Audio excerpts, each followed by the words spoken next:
Welcome to Hastings Mystery Theater. Stay tuned for our full-length movie presentation coming up shortly. People prefer ad-free movie viewing because it allows for uninterrupted entertainment, eliminating the frustration of having to wait for commercials, which can disrupt the flow of the movie, providing a more immersive viewing experience. Essentially, they value the ability to watch content without any distractions or interruptions. And that's what we bring to you today, following our movie introduction.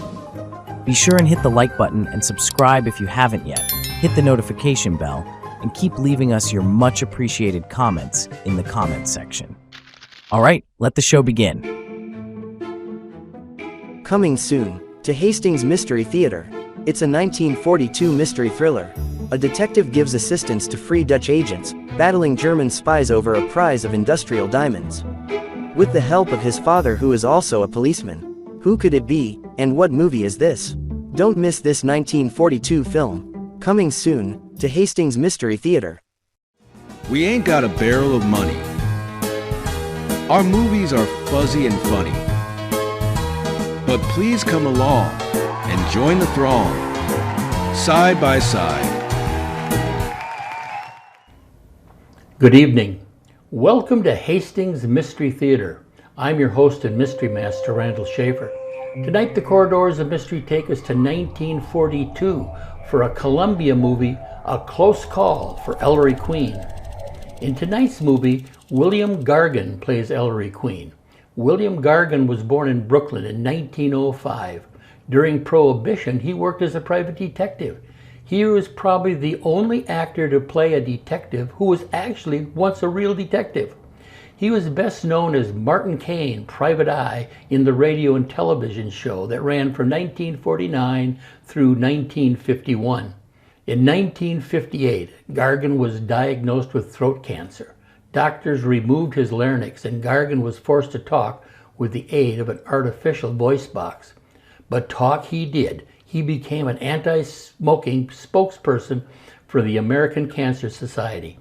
He died in 1979 at the age of 73. He lived 21 years after his cancer operation, and his cause of death was not in any way cancer-related. In all films in the Ellery Queen series, Margaret Lindsay plays the secretary who helps and hinders Queen's investigation.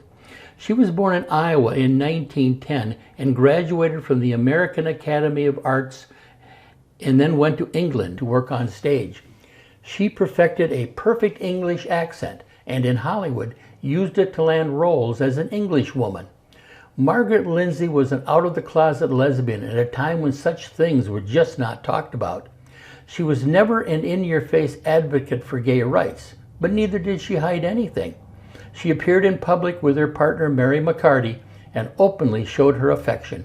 She began working in movies in 1932 and continued for 52 years before retiring in 1974. She died in 1980 at age 70. Hollywood loved her talent but was uneasy around her. Back in that day, if you had gay friends, people might assume that you too were gay, and that could be a career killer. Tonight's movie revolves around a rich man searching for his two daughters who were born to two different women years before. Someone will commit murder to assure one of the women inherits the rich man's fortune. Let's return to 1942 and enjoy A Close Call for Ellery Queen.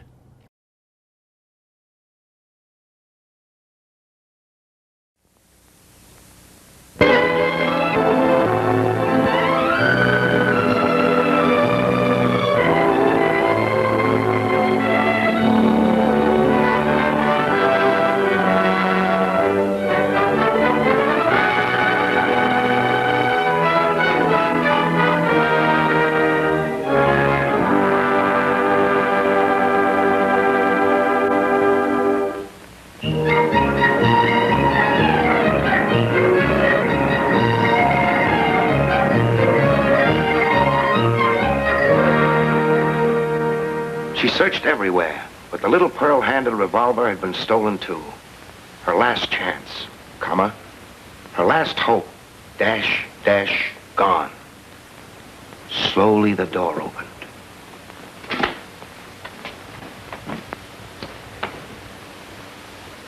Was it the murderer's hand that turned the knob? Question mark. That's the end of that chapter. We won't start another one now, Nicky. I might as well go to lunch then. Oh, there's a man by that old road asking to see me at noon. I wish you'd stick around till he got here. All right. I read his letter. Sounds to me like he wants work. Maybe so. Did you take a case? Oh, I might if it sounded interesting. It's a good idea. You've done enough sleuthing for nothing. It's about time you got paid for some of it. I've been thinking of that, too.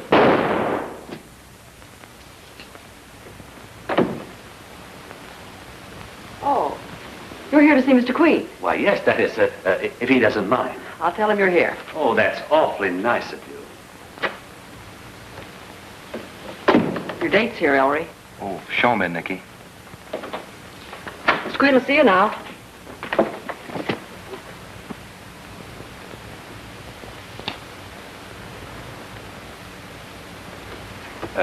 How do you do? I know that you're an extremely busy man, Mr. Queen, and I want to say at the outset that I'll only be too glad to compensate you for your time. Well, won't you have a chair and tell me how I can help you? I want to engage your services as a detective, Mr. Queen. Well, I'm really a writer and not a detective. Although I'm not saying that I couldn't be tempted to investigate a case that might prove unusual. We've tried the police, but they got nowhere. And then my wife thought of you. She's a great admirer of yours, reads all your books. Oh, thank her for me, will you? She said if anyone can find Flora May, Ellery Queen can. Those were her very words. Flora May, is that your daughter, Mr. Cole? I am helpless without Flora May. And there's so little Mrs. Crandall can do. We're so upset about Flora May because, well, we haven't any children of our own. Well, who is Flora May and what's happened to her? She's our Cocker Spaniel. And she disappeared the very day her babies arrived.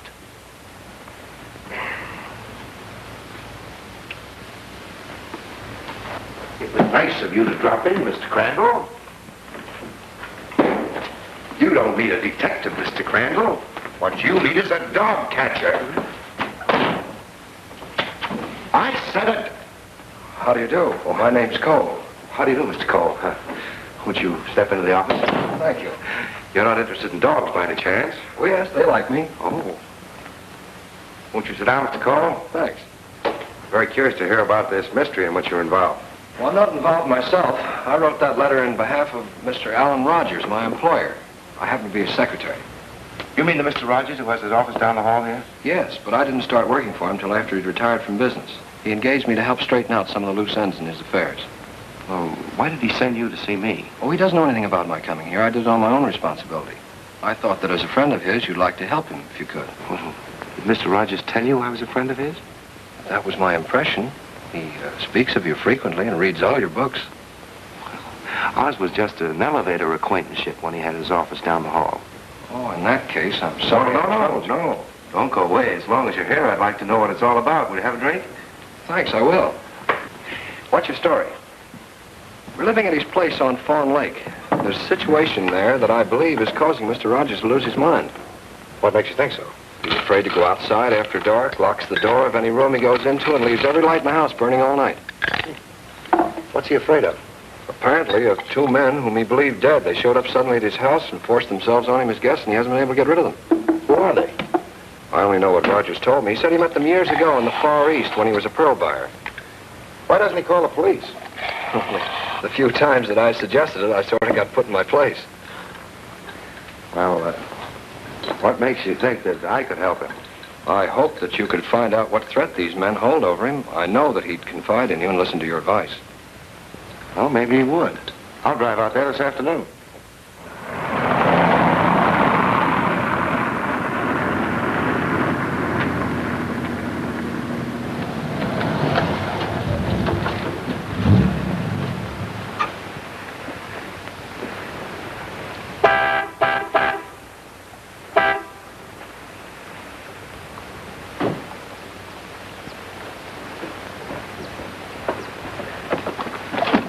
You know where the Rogers place is?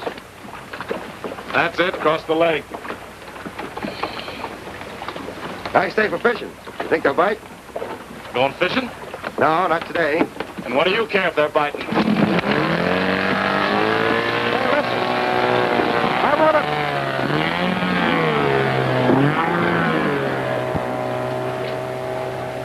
Anybody here?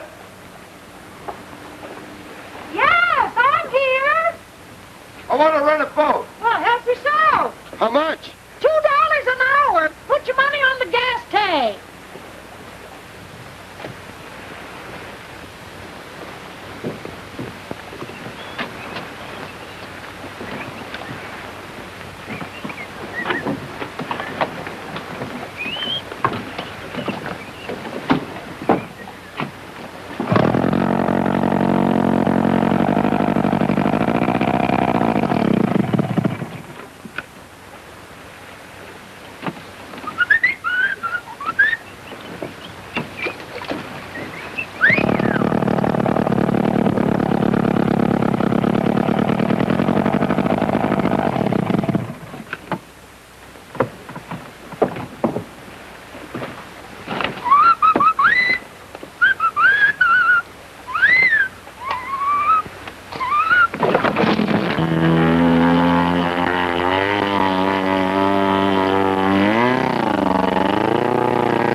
Mr. Rogers at home?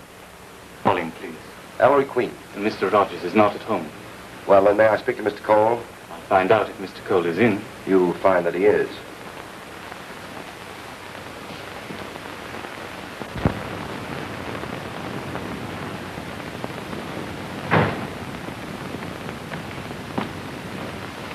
Will you be seated, sir? Thank you. Hello, Mr. Queen. Terribly sorry Mr. Rogers isn't home. He left while I was away, but I'm sure he'll be back soon. Did you hear a shot a few minutes ago? Yes, the duck season's open, you know. Do I look like a duck? Why, did the shot come near you? Yes, too near. Gave my boat a fatal wound in the ribs. Well, that's no joke. I wouldn't be surprised if Bates or Corday had fired that shot. I wouldn't put it past them. Are those the two men you were talking about? Yes. They're not in? No. Let's take a look in their room. All right, follow me. Ready for a quick getaway, huh? Hey, you know, I'm afraid they're going to know somebody's been going through their belongings. I want them to. It'll worry them to know that somebody's been giving their stuff a frisking. Webley, English. Here. Take those and throw them in the lake. Okay. These two. What's this? Margot Fawcett Rogers. Marie Dubois Rogers, whose ages are 24 and 26, that were born in Manila, PI, and for PDTI, are being sought by their father, Alan Rogers of 3082 Fifth Avenue, New York, USA. Do not reply to this ad unless prepared to submit full proof of identity. I know that ad. That's the one that Rogers put in all the papers in the Far East. His daughter Margot came and answered one of them, but he's never seen or heard from Marie. That's probably how those two fellows located Rogers. I'd like to call my office in New York. All right, do you want to use the phone, Mr. Rogers' bedroom? Thanks.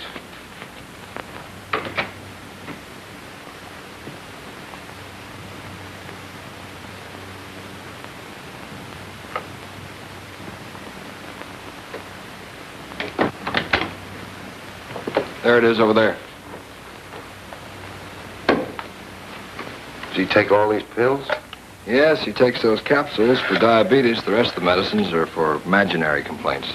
Hypochondriac, huh? Well, I want to call New York. Caledonia 9, 2133. Yeah, I'll hold a while.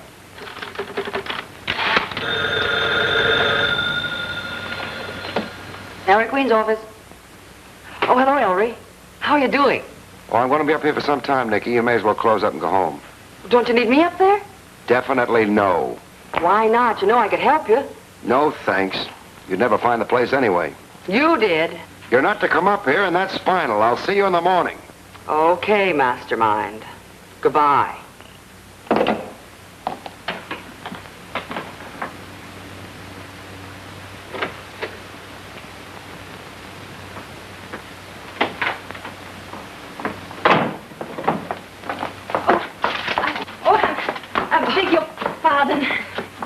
Also, Fifi is very sorry. I'm sorry, too. I hope I didn't hurt Fifi. Oh, no, it's all right. I'm looking for the office of a Mr. Alan Rogers. Oh, well, you won't find him in this building. He retired from business about 6 months ago. Oh, do you know where I can locate him? Yes, I do. He lives at Fawn Lake. Fawn Lake? Where is that? Oh, it's about 40 miles from town. Could you tell me how to get there? I'm a stranger here. Well, if you'll come into the office, I'll look it up for you. Merci beaucoup. You're very kind. I'm Nicky Porter, Mr. Queen's assistant. Je suis charmée. My name is Marie Dubois. It's a pleasure. Won't you come in? Merci. Come on, Fifi. Now, Fifi, you sit here. That's it. In here. All right. Merci. What an interesting office. It's very unusual. Ellery Queen's a very unusual man. Who is this, Mr. Queen? Novelist. Also, quite a detective. It's just by chance that I happen to know where Mr. Rogers lives. He sent for Mr. Queen this morning to have him investigate a very mysterious situation at his house. Do you mean there is something wrong at his home? Undoubtedly. Or he wouldn't have sent for Mr. Queen. Oh, that concerns me greatly. You see, Mr. Rogers is my father. Your father? And you're asking me where he lives? I haven't seen him since I was a baby. I just arrived here from Papiti in the Tahitian island. Why didn't he meet you at the boat? He's not expecting me. I might never seen the notice myself, but a friend of Maman sent it to me months after it appeared. Oh, this is thrilling. You must be dying to see him. You know what? I'll drive you to his place. The directions are awfully complicated, and naturally you haven't a car. After what you told me, I'm not so certain I want to go there immediately. You have nothing to fear with Ellery Queen there. Maybe this will change your mind. Dear Madam, it is impossible for you to daughter of my client, Mr. Alan Rogers, who denies ever having known the woman you state your mother. Mr. Rogers instructs me to advise you that he considers you an impostor and will not enter into any further correspondence with you, nor entertain any claim whatsoever that you may make on him. Very truly yours, L.C. Young, attorney at law. But I'm not an impostor. I have my mother's marriage certificate, I have photographs, I have my birth certificates and letters to prove that I am his daughter. Letters Mr. Rogers wrote to you? No, letters he wrote to Maman years ago. Only I knew nothing of it until after her death. Why would Mr. Rogers advertise for you? And then have his lawyer write this letter? I've asked myself that question many times.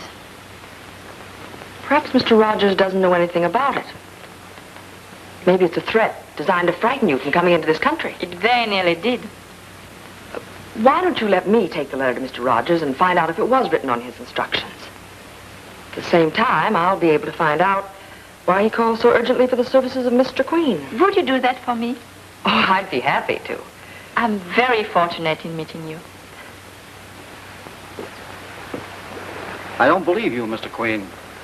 If you just stopped in to say hello, why should it concern you who my house guests are? As a matter of fact, Mr. Rogers, I asked Mr. Queen to come and see you. Why? Mr. Cole felt that you were being imposed upon. He did. In the future, attend to your work and nothing else. And you, Mr. Queen, keep your inquisitive nose out of my house. When I need a detective, I'll engage one. You say you don't need a detective, but obviously you're afraid of something. That's this fool's idea. Probably gets it from reading your books. There's nothing mysterious about this place. Then who shot at me as I was crossing the lake and why? I don't know or care. Will you please leave this house before I have you put out? Mr. Rogers, I caught this young woman snooping around the house. Who are you and what do you want? Papa! Papa! I am your daughter, Mary. What makes you think you're my daughter? Oh, these papers, these letters you write to Mama, your marriage certificates, the certificates of my birth, too. Oh, too, you will find a picture of me when I'm 6 months old. Would you have recognized me, Papa? Well... I would know you, though you are more handsome now. Oh, well, that's very kind. Ah, it is so very good to find you. Well, it's nice to have you here, dear. So many times I have needed you, Papa. Especially since Mama has passed away. Oh, is this my brother? No, thank heaven he's not. Cole, see Mr. Queen to the door, please. Yes, sir. Oh, well, excuse me. I was touched by the reunion with your daughter. Bonsoir, mademoiselle. Charmé.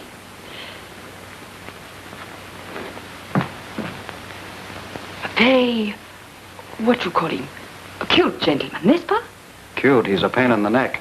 Deborah, Miss Marie will stay here. See that everything possible is done to make her comfortable, please. Yes, Mr. Rogers. Though I still wonder why you didn't come to the front door instead of trying to climb through. You are a darling, Papa, to want me to stay here. Yet I must return to my hotel tonight. You see, I have no clothes. You shouldn't have gone to the hotel in the first place. I'll have your bill paid and your baggage sent here. By the way, what hotel are you staying at? I forget. What? Oh, I am so stupid. I am foolish like a child. But I am so excited. New York is so big and so strange. Don't worry, my dear. You'll recall the name later. I make you so much trouble. Not at all, dear. It's worth anything having you here. How'd you come into the country? On a visitor's permit? No, on a ship. No. I mean, how long is your passport good for? Oh, I never asked. Well, we'll straighten everything out in the morning. I want to take you to my attorney, and we can go to the immigration department from there. Immigration department? Yes, as my daughter, you're an American citizen. You can stay here forever. Oh, I am an American. How wonderful. Now we'll go see if Deborah has things straightened out. Oh, yes, we... Oh, Margot. Yes, Father? I have a very happy surprise for you. We found your sister Marie. Oh. Or rather, she found us. Sister? Ah, oui. But Mama has never told me I have one. I didn't know myself until recently that I had a half-sister. Well, you see, Marie, your mother was my second wife. I understand, cher Papa. I am certain I shall adore my big sister. Yes, I'm sure we shall get along wonderfully together. Well, come on, let's have a drink to celebrate Marie's arrival. This is really a very happy reunion. What? No butler?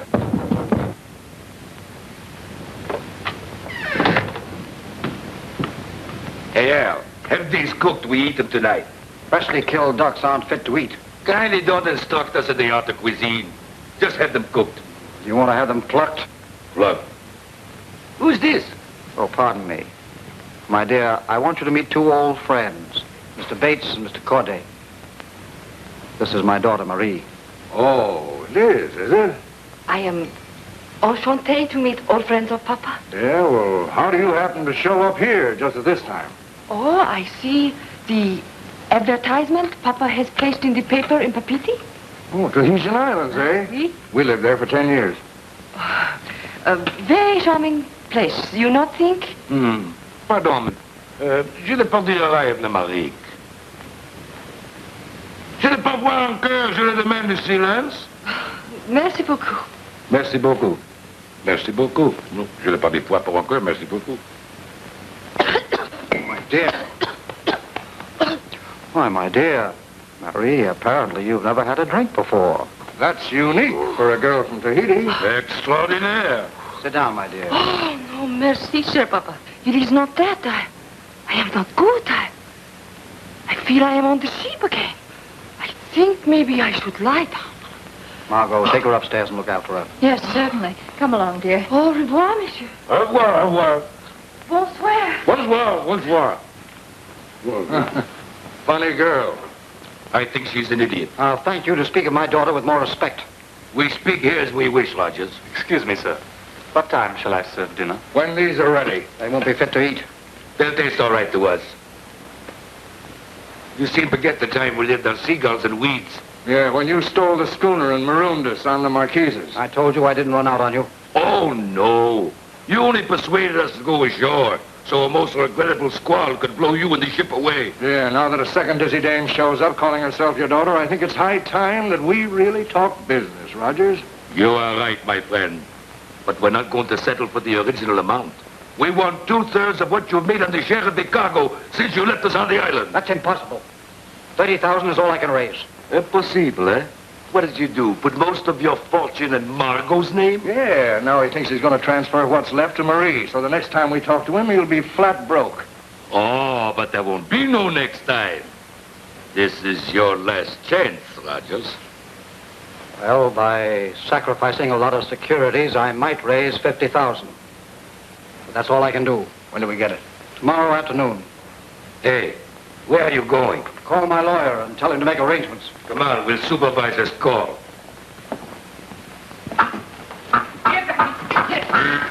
Ducky, Ducky. Here, Ducky. Come on. Come on, Ducky. Here, Ducky. Come on. Come, Ducky. Come, Ducky, Ducky. Come, Ducky. Come, Ducky, Ducky. What happened? One of them wasn't dead, sir. There he is. Who?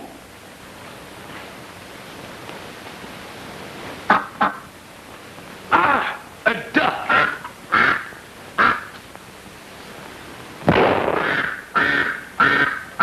Did I hit it? Yes. Good. Cook it with the others.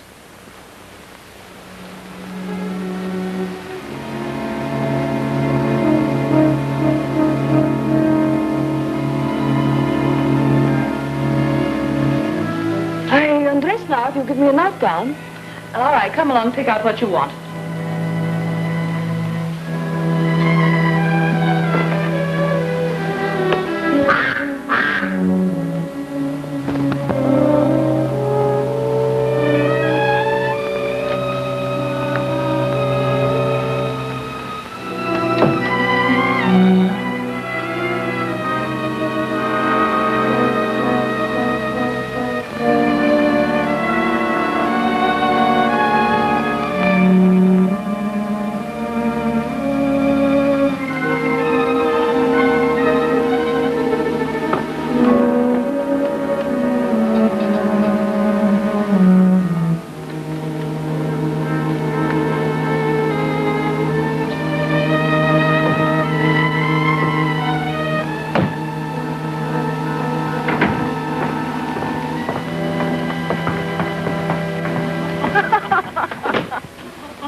It was so funny.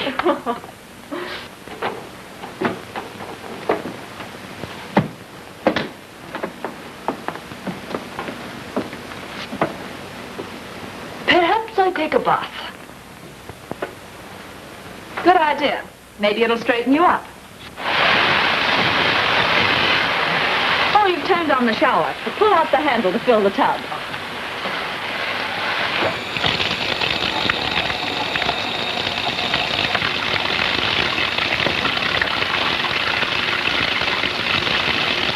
A hot bath will make you feel better after your trip. Yes, I love it. I would like to sleep in the tub all night.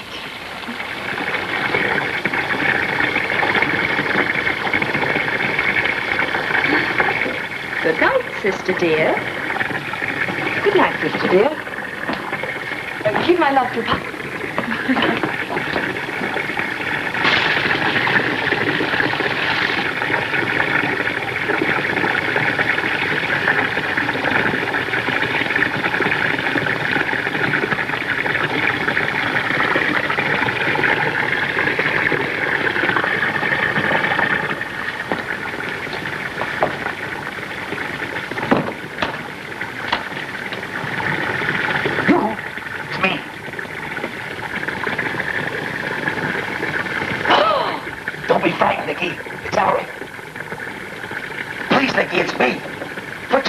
Let me get out of here. My feet are jelly already. What's happened?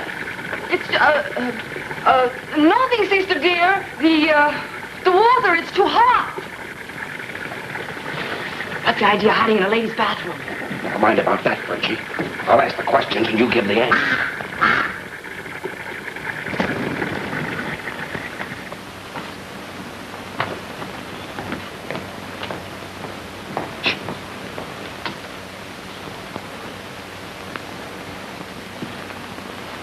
Why this silly boilerplate? Who told you about Roger's daughter, Marie, and who asked you to stick your nose in this case? She asked me. I bumped into her in the hall. There she was, looking for her father. And of course, I appreciate how she felt after all these years, so I said I'd drive her up here. But after I read the letter, I decided it was better not to. So I came up here to get the lay of the land myself. What letter? The one from the lawyer warning her not to come. Naturally, she thought it might be dangerous for her to show up here at this time.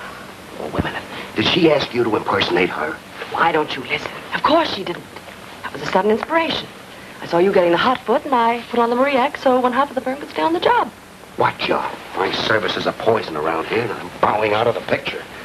You mean you're leaving me out on a limb? Yes. Listen, you. Do you know what he's going to do with me tomorrow? Buy you a hope chest, I hope. He's taking me to his lawyers and then to the immigration department to make me an American citizen. Boy, I can just see them deporting you. Send me a postcard from Papiti, will you? I'm getting out of here right now. No, you don't. Rogers will have every cop in the state after you.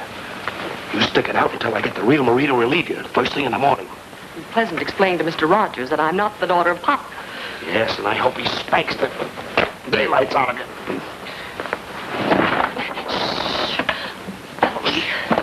I'm scared. I have a hunch something might happen. Don't be frightened. Just tell me where the real Marie Dubois is living. The Bentley Hotel, room 1511. I'll pay her a visit the minute I get back to town. You don't have to go right away, do you? It'd be very embarrassing for Rogers to find me in here with his daughter.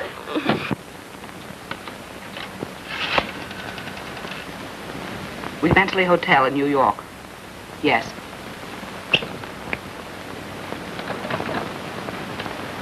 King, and I think I'm on the ship again. Well, you'll feel better when you had your coffee.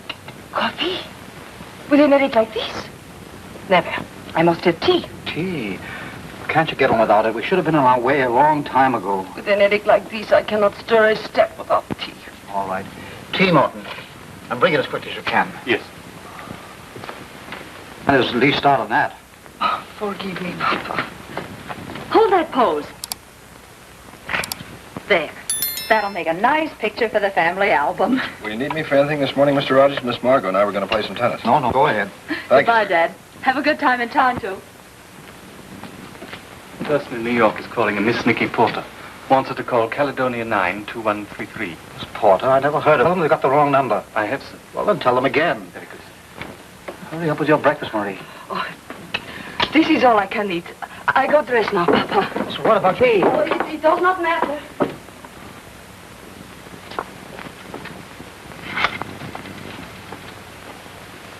Operator, get me New York. Caledonia 92133. Hurry, please. Hello? Hello? Ellery? You double-crosser. What's the idea of calling for Nicky Porter here? Now, where's Marie? I've been stalling hours waiting for her. I took it for granted she was out there because she's not at her hotel. Yes, Mr. Marcus, Mr. Marcus, I've already used something else. Now, wait a minute, Nicky. Hold your horses. Certainly I've been trying to get her. I just came back from her hotel again. She hasn't been there all night. No. She hasn't checked out. Her trunks and bags are still there. What am I going to do? Papa's waiting to yank me to his lawyers. Okay. I'll go like a lamb to the slaughter. But you stay in your office and I'll ditch him somehow and get in to see you. Oh, Messi. Yes, I called him today. I talked to the hotel. Oh, you suddenly remembered the name of it. Yes, Papa. The Bentley. I will be ready in 1 minute. 1 minute. Mm-hmm. Well, it took a long time to find you, Miss Rogers, but I guess you're more welcome for that. Sit down, Marie. Cigarette? Oh, Lester's more than my lawyer, Marie. He's a good friend. That is nice. Well, for a few moments, I'm going to be nothing but the lawyer. I don't know whether your father's told you or not, but he is transferring his entire estate to you and Margot. Oh, merci beaucoup. Now, if I may see the document that you are his daughter. Certainement.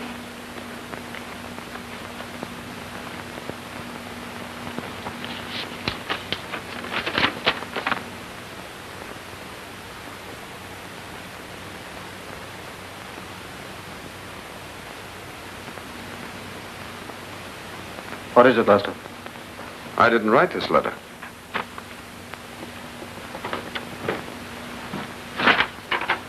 You can see it. It's not my stationery. So that's why you didn't cable when you were... I want to see for myself what my reception will be. I do not think you would advertise for me and then warn me not to come. I'm glad you were clever enough to realize that. Alan, you know that I had nothing whatever to do with that. It certainly looks like your signature. Mr. Young, if you were writing such a letter, you would be clever enough, I am sure, not to use your ordinary stationery, but to have some made for the occasion? You'd better wait for me in the outer office, Mary. Yes,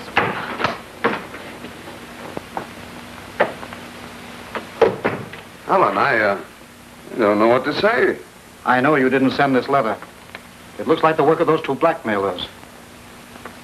Let me have the money and I'll get rid of them for good. Yes, of course.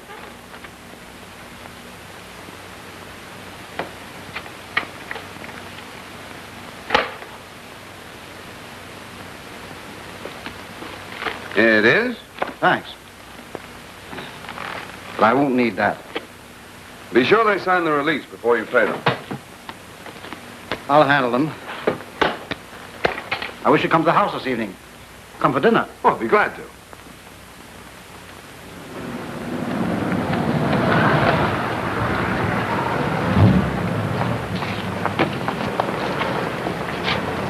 I'll call for you in 2 hours. That should certainly give you time to pack. 2 hours will be fine. Au revoir, cher papa. Au revoir.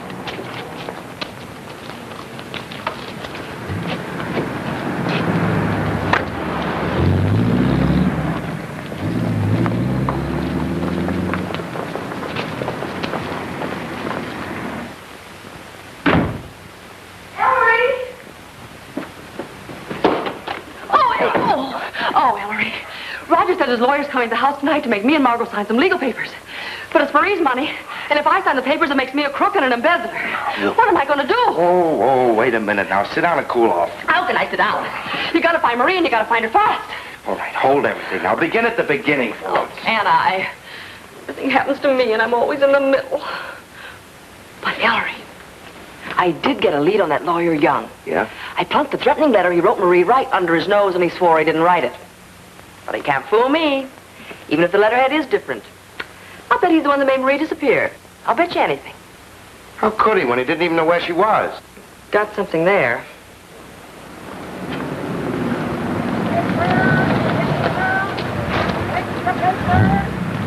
Paper! Extra paper! Extra paper! Wait, Hastings. Yes, sir. Extra paper! Paper! Extra paper! Paper, sir. Extra!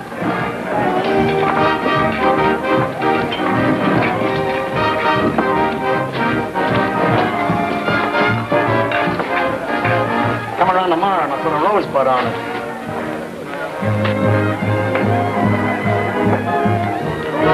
Please. It's the guy at the bar wants you. Hey, Al, come over here. Don't forget, Jack, I'm next. Right, Sean, Mr. Bates. Corday's waiting for you in here. Right in here, Al. Well, you are almost on time. All right, gentlemen. Let's get this over with. Let's forget the whole darn thing. You mean it? I don't have to meet him at the hotel and go back with him? No. Let Rogers call up the police and set a trace out for his missing daughter. Oh. They'll find her somehow, and you can hide out here. I knew you'd see it my way eventually. Well, shall we get started on the next chapter of your book? Good. Get your notebook. Da da da da da da da. Ellery. What? When Rogers called the police, they'll find me. Well, why on earth should they? Margot got my photograph with her blooming candid camera. How could you be such a fool? I couldn't help it. Go ahead. Call me names. If I hadn't poked my nose in this, none of this would have happened. What a mess. Rogers gives your picture to the police, and Dad gives it to us with both barrels. You'll have to meet him at the hotel and go out there. Oh, well, what about luggage? Well, that's easy. Pick up a couple of your own bags and have some steamship labels pasted on. Come on, you've got to hurry. Well, what about tonight when the lawyer comes? Well, play sick, but don't sign anything. Okay. Now, chin up, sister. I'll get to Dad, and somehow, without giving you away, have him start the search for Marie Dubois. Oh, I wish him luck. Hey, What now? how are you going to keep in touch with me? You can't phone. Well, by carrier pigeon, I guess.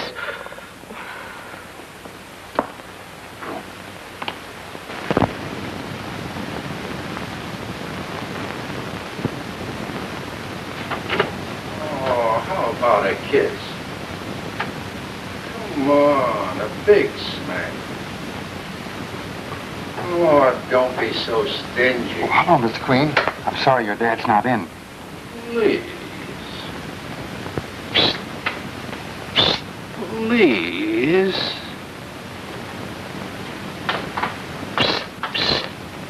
Oh, come on. Make up, will you?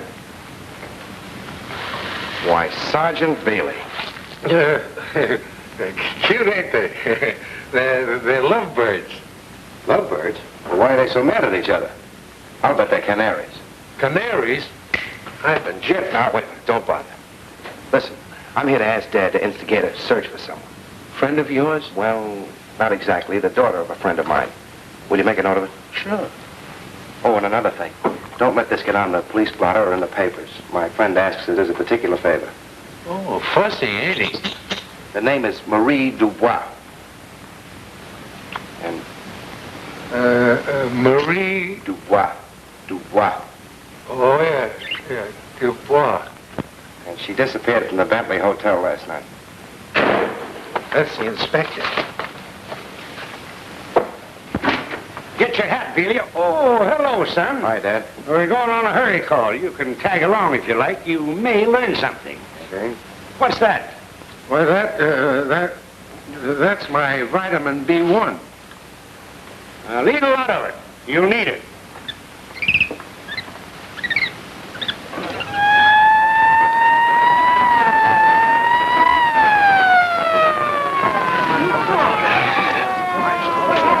You don't have to take your hat off in here.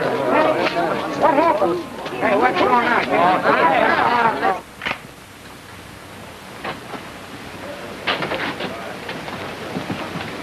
Strikes, Doc. Hello. Nice seeing you. Long time for this neighborhood, Inspector. Yeah, who is he, Prouty? You mean, who are they? They fell on top of one another. Slug apiece was all it took to finish him. 38 did the job. Come on, take a look. Looks like murder and suicide, eh, Inspector? That was my first impression, but there's no gun here. What do you know about this, Ford? There isn't much, Inspector. They're supposed to come from Singapore. Only been in this country a short time. Well, who found him? That sailor in the bar. Well, get him in here. Hurry up. Okay. There's nothing I can add, Inspector. I'll have the bullets removed as soon as I get them over to the morgue and turn them over to ballistics. This is him, Inspector. Yeah. Come on in here. What's your name, Jack? Jack. Jack, yes, but what's the rest of it? Waterman. Waterman, what's your occupation? Artist. Artist. Portrait painter or sculptor? Nah, none of that. I'm a tattooed artist. Oh, I see. Well, what were you looking for when you came into this room and so accidentally discovered these bodies? Well, that guy down there wanted me to work on him, and I came in to see if he was ready. Oh, friends of yours, eh? Well, I know Corday, the Frenchman, quite well. I get a geisha girl in Shanghai and a clipper ship in Calcutta, and a mermaid in Bombay. A what? A mermaid in Bombay. How about the other man? He was just a prospective customer. I only met him today. Name was Bates. Told me he expected a lot of dough this afternoon and wanted me to do a big project on him. Doe, eh? Who from? Can you tell me that? Oh, sure. From the big shot with the briefcase, I guess. Big shot? Yeah, the chump. He came in when Bates was hanging around admiring my work. Then Bates brings him right in here. Did Bates mention this other man's name? Oh, yeah. He called him Al, and Al didn't like it. See you later, Dad. Well, then, what made you come into this room just when you did? Well, after a while, the guy with the briefcase goes out. So I figured they'd throw, so I come in to tell Bates I'm ready for him. And you found them both dead? No. I found them counting all the money in the world. It was laying out on the table, and they were stacking it into two piles. They told me to scram, so I swam. After a few minutes, I come back, and there they were. Like they are now, and the money was gone. Did you find any money on them, Forbes? Only a few dollars, Inspector. Well, then who came into this room between your visits? Why, nobody. And you didn't hear a shot? Nope. Well, the jukebox was grinding, and there was a lot of jabber in the joint. Forbes, take him and his outfit away. Get him out of here. Come on. What does this mean, Admiral? It means you're going on a little voyage, sailor. Well, we certainly landed our man that time, Inspector. Short and snappy. Stick him up. Hey, wait just a minute, son. This is no time to play childish games. What do you mean, games, Dad? This alley I'm standing in leads to the street. The killer came to this window, caught those two by surprise, and got the gun on them. Then he ordered them to bring the money over here and pass it through. Well, you don't think they'd hand it over that easily, do you? Wouldn't you? Wouldn't I? Wouldn't anybody with a gun in their face? But why would he kill them if they gave him the money? Because they knew him, Mr. Veely. Reminds me, Dad, I've got to be running along. But don't let this case get you down. But remember. Hey, wait a minute, son. What makes you think so? Do you suppose he saw something in here that we missed? Hey, Veely, I want you to go over to the Immigration Department right away and find out all you can about this Corday. Just when, where, and how he got into the United States. Okay, Inspector.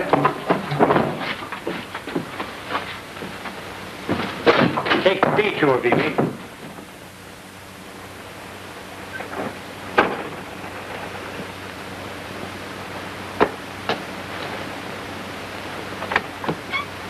I'd like to see Mr. Rogers. I'm sorry, sir, but you've been ordered off this estate.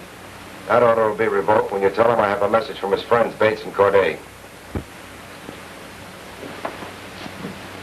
May I speak with you, Mr. Rogers? Oh, yes, Morton. What is it?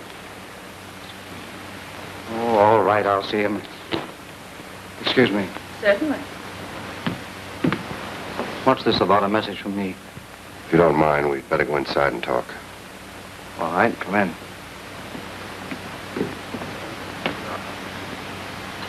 Oh, bonsoir, mademoiselle. Ça va bien? It's grand. Bates and Corday have been murdered, and Dad will be here soon. Oh, this is my sister, Margot. How do you do? Come into the study, Queen. Excuse me.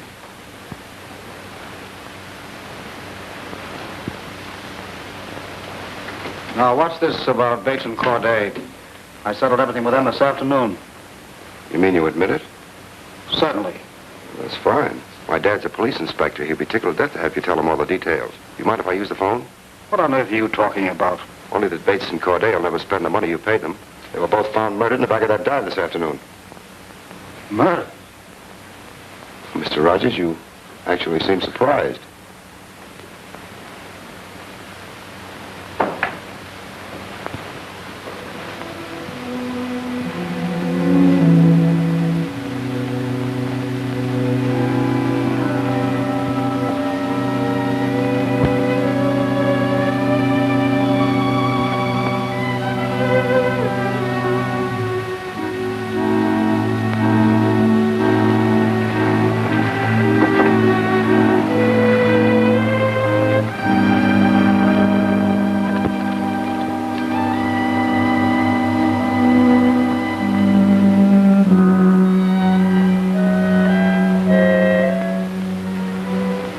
Those are the facts, Mr. Queen.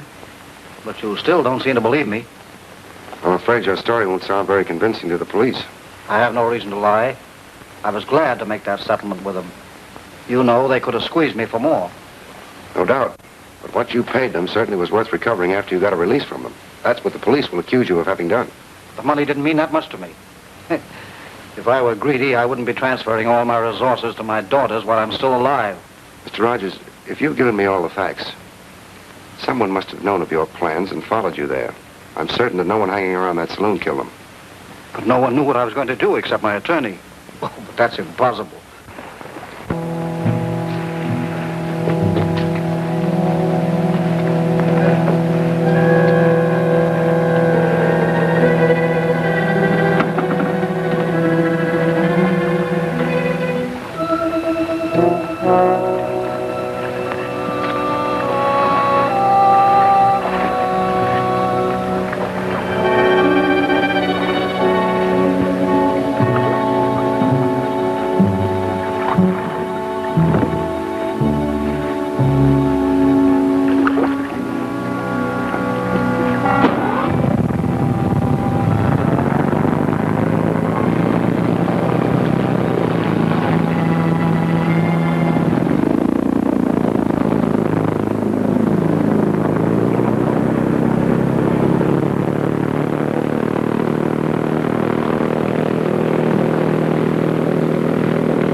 I want you to meet Ellery Queen, the novelist. Oh, how do you do, Mr. Queen? Why? He's visiting me for a few days. Good. You're a criminologist, too, aren't you? According to my publisher's advertisements. Well, it'd be a nice bit of deduction, Mr. Queen, if you could tell us who had the $50,000 now, wouldn't it? Well, that shouldn't be too difficult, Mr. Young, considering you're the only one who knew that Rogers paid off today. Lester, this has put us both in a tough spot. Oh, I wouldn't say that, Alan. According to the newspapers, the murders were committed at 20 minutes of 3. That's right. Let me see. Where was I at 20 minutes of 3? You know, Mr. Queen, a lawyer always has an alibi. Oh, hello, Margot. Hello, Lester. How are you? Fine. You? Margot, where's your sister? Oh, I don't know. I went up to my room to get a sweater, but instead I took a nap. Here I am, Papa. Good evening, everybody. Hello. Dinner is served. Shall we go in? Yes, dear. Why didn't you do as I told you? I did, but somebody tried to drown me. I'm not letting go of this arm until you get me safely back in town.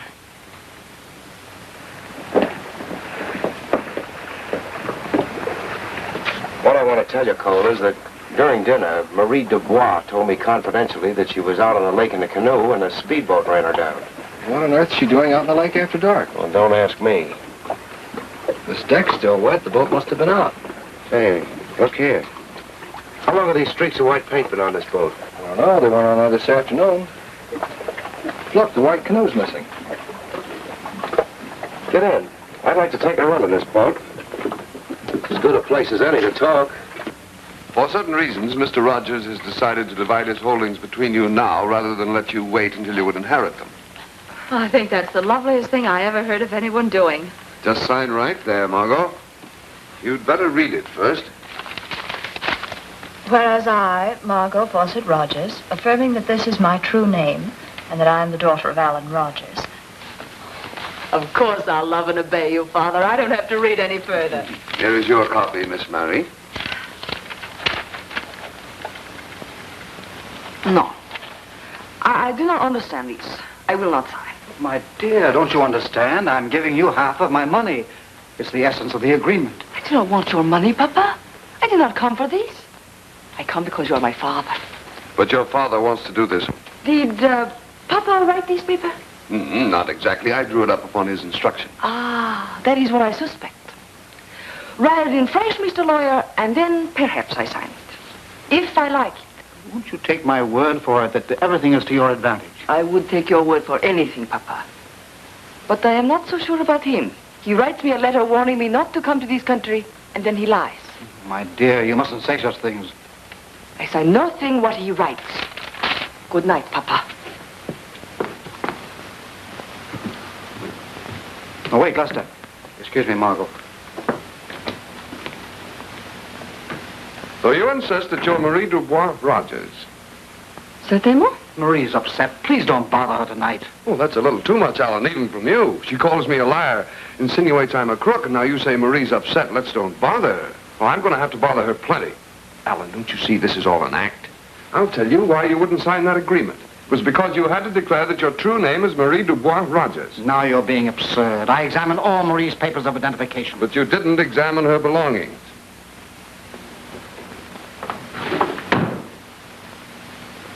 Leave that alone. It's mine. Leave Marie alone and let's go downstairs. Did you bring this from Tahiti? Oui, certainement. And the clothes in it should be from Tahiti, too, shouldn't they?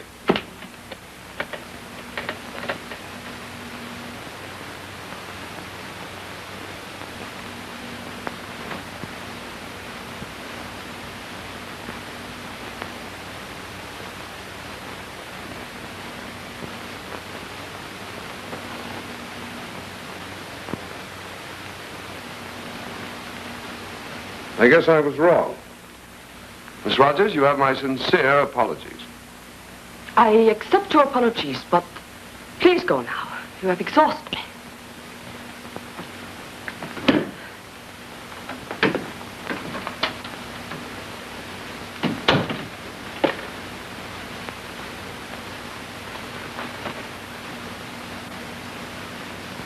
I don't feel like talking anymore tonight, Young, if you don't mind.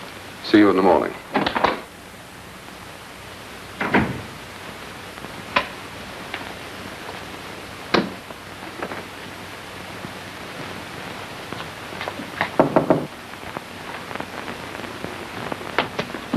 Who is it? Ellery.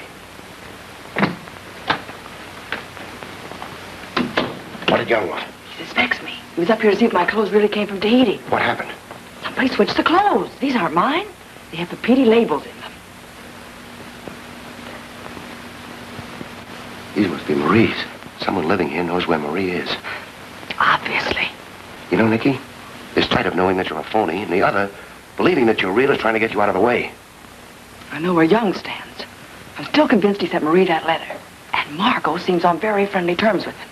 She's hiding something. She wouldn't have lied about taking a nap when you saw her sneaking down the back stairs. Ellery, let's go and see what's down those back stairs. I'll go. We can't be seen prowling around together. Lock this door.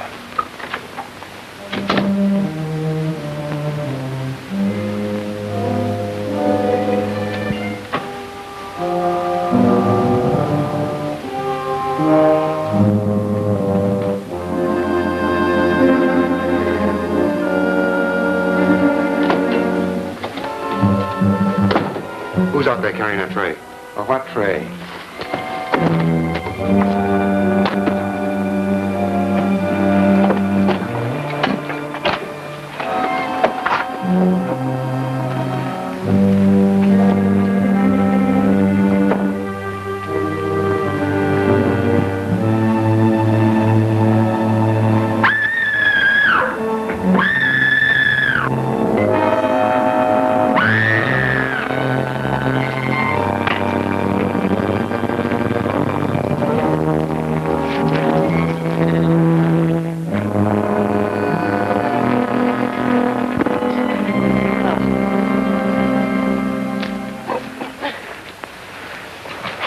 What'd you do that for?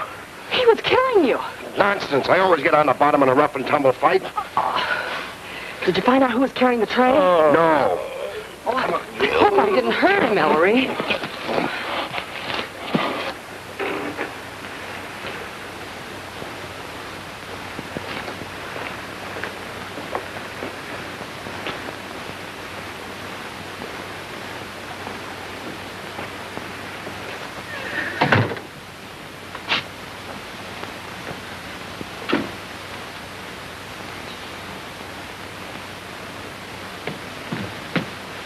Tell Mr. Rogers Inspector Queen is here. Yes, sir. Yes, sir.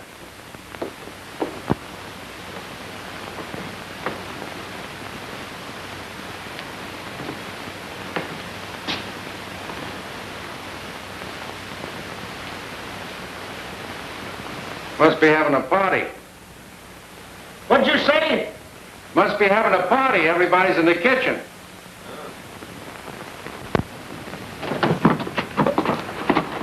Where you go? On an errand, sir, for Mr. Rogers. Wait a minute. That's faster than you've ever gone on an errand. Get up out of there and get in the house.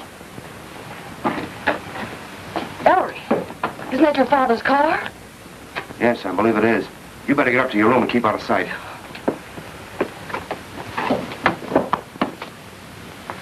Are you Rogers? No, my name is Young. I'm Mr. Rogers' attorney. Hello, Dad. Hello, Ellery. How did you get up here? It's a long story, Mr. Bealey. Did you tell Mr. Rogers that I was here? No, sir. I caught him sneaking out the back door. Well, who is this? I'm a watchman. Is that right? Yes, that's what he was employed for. You make a pretty thorough job of it. Well, you can wait in the other room. We'll get to you later. Okay. Are you Rogers? Oh, no, this is Mr. Cole, Dad. He's Mr. Rogers' secretary. Mr. Rogers' attorney, Mr. Rogers' secretary, Mr. Rogers' watchman, Mr. Rogers' butler. Where's Rogers? I believe he's gone to bed. Well, go up and wake him up and tell him I'm here, and Billy, you go with him. Well, what made you run at the sight of a policeman? Oh, really, sir, it was nothing personal.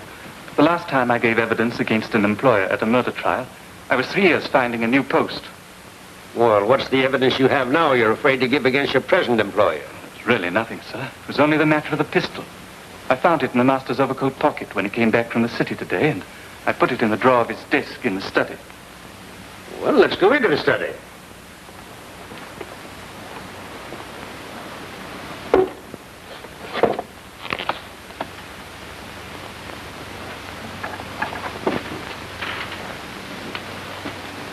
Apparently, it's just been cleaned. Mr. Queen, Mr. Rogers is dead.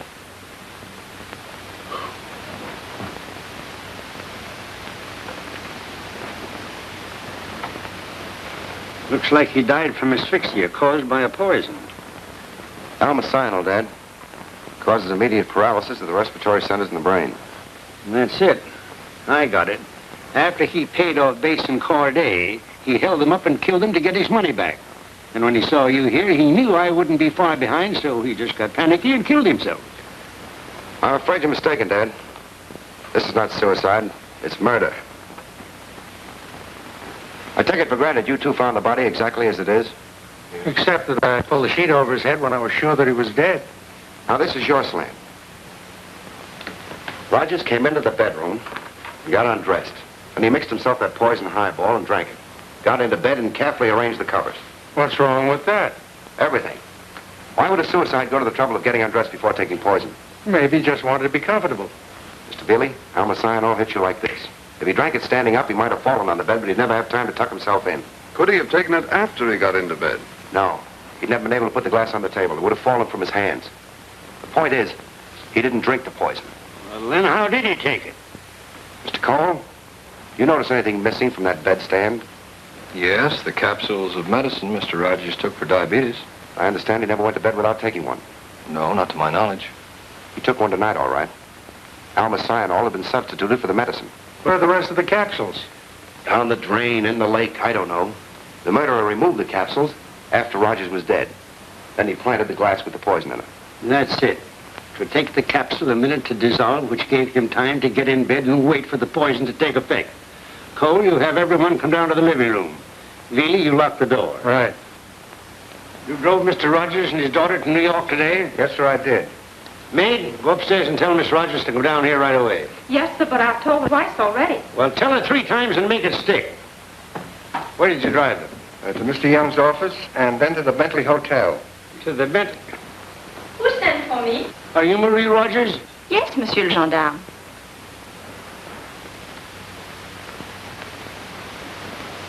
That girl's not my sister. I've never seen her before, and Marie's been here. Monsieur le Commissaire, allow me to explain.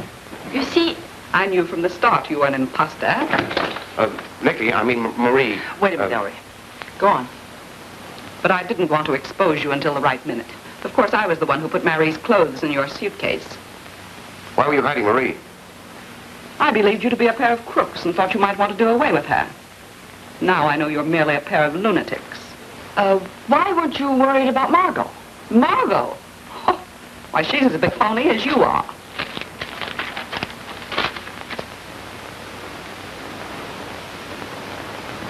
Her name's Rogers, all right, but her father and mother are those acrobats. I'll have this autograph for you. Now I'm beginning to understand. Dad, excuse me a minute, will you? Would you like this for your scrapbook? Go ahead, look at it.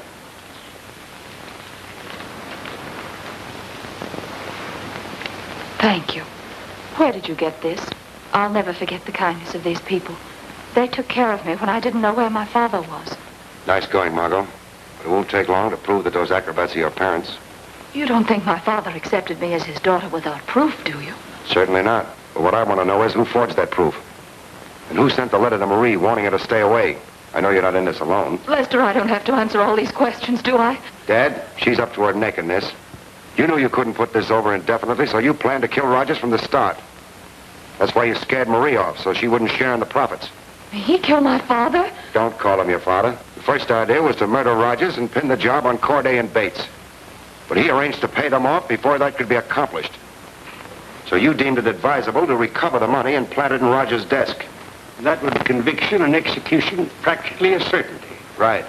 Then you believed you'd inherit his estate. No. But tonight, somebody became nervous and decided to put Rogers out of the way in a manner that looked like suicide to stop the investigation. And you know who did it. I wish I did. Dad, this young lady knows more than she's willing to admit. I suggest that you and I have a talk with her in the study. Come right along, young lady. Lester, won't you try to convince them this is senseless? I tell you, I had nothing to do with this. Absolutely nothing. Make yourself comfortable. Why did you bring me in here? Seems like my son is trying to find out who put this idea into your head. Dad, this is just a hunch.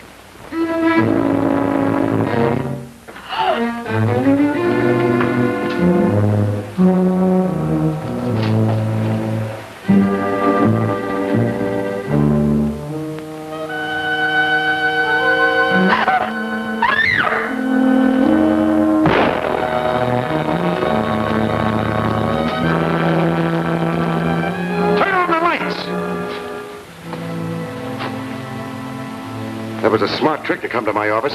You expected me to call the police and tell them how anxious you were to protect your boss. That's Mr. Cole's property, Dad. Undercover partners, eh? I think you'll find that this is the gun that killed Bates and Corday. Veely, see that Miss Margot and Mr. Cole are comfortable in the car. It'll be a pleasure, Inspector. Why doesn't somebody turn on the light? Somebody please turn on the lights. I might have guessed it. Parlez-vous français? Oui, oui. You know what I ought to do with you? Now, have a heart, Dad. If Nicky hadn't helped me out... Monsieur le Préfet, please do not punish Miss Porter. After what I've been through, I expect a bonus, not a beating.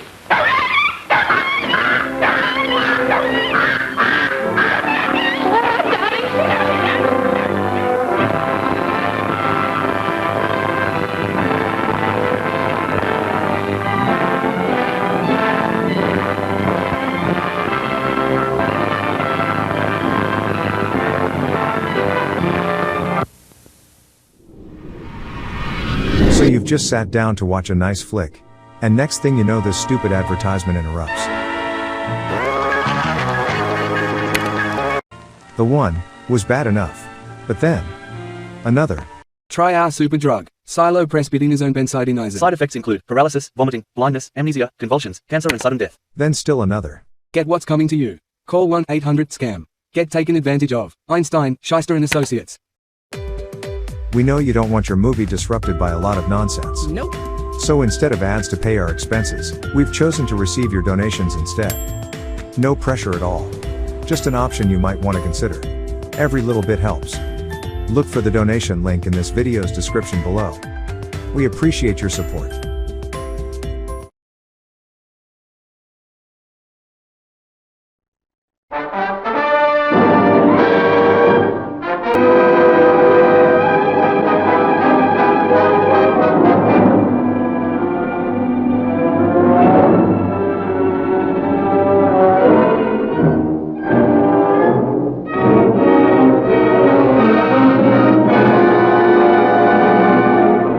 It just as I saw it. You'll meet the people, you'll find the clues, and maybe you'll solve it quick, and maybe you won't. You think you will, eh? Okay? You're smart. But let me give you a tip. You've got to watch them. You've got to watch them all the time. Because things happen when you least expect them. No, don't! I love you, Rivera!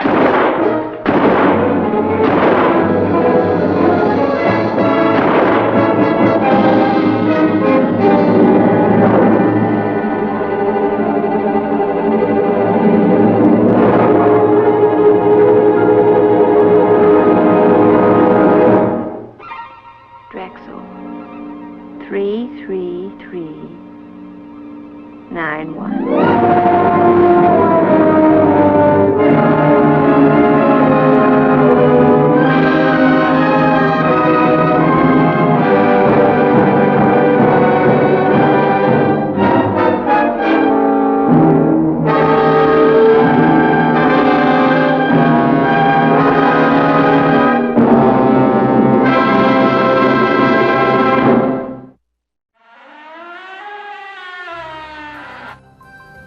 Hello, I'm Randall Schaefer. I'm the host and mystery master of Hastings Mystery Theater. Hastings Mystery Theater is your source for black and white murder mysteries from the 1930s and 1940s. We really love those. We hope you enjoy them as much as we do. We've been putting these shows together since around 2010, and it's been quite a journey. And we have many more films coming your way in the coming year. I've been your host right along for all these years. From time to time, I have one of our crew fill in for me, so there won't be any delay in keeping these films coming to you. But I'm not going anywhere. We present other movie genres on this channel as well, so be sure and check those out too. However, I am not the host for those. We want to be your source for black and white murder mysteries from the 1930s and 1940s, and we hope you join us for Hastings Mystery Theater.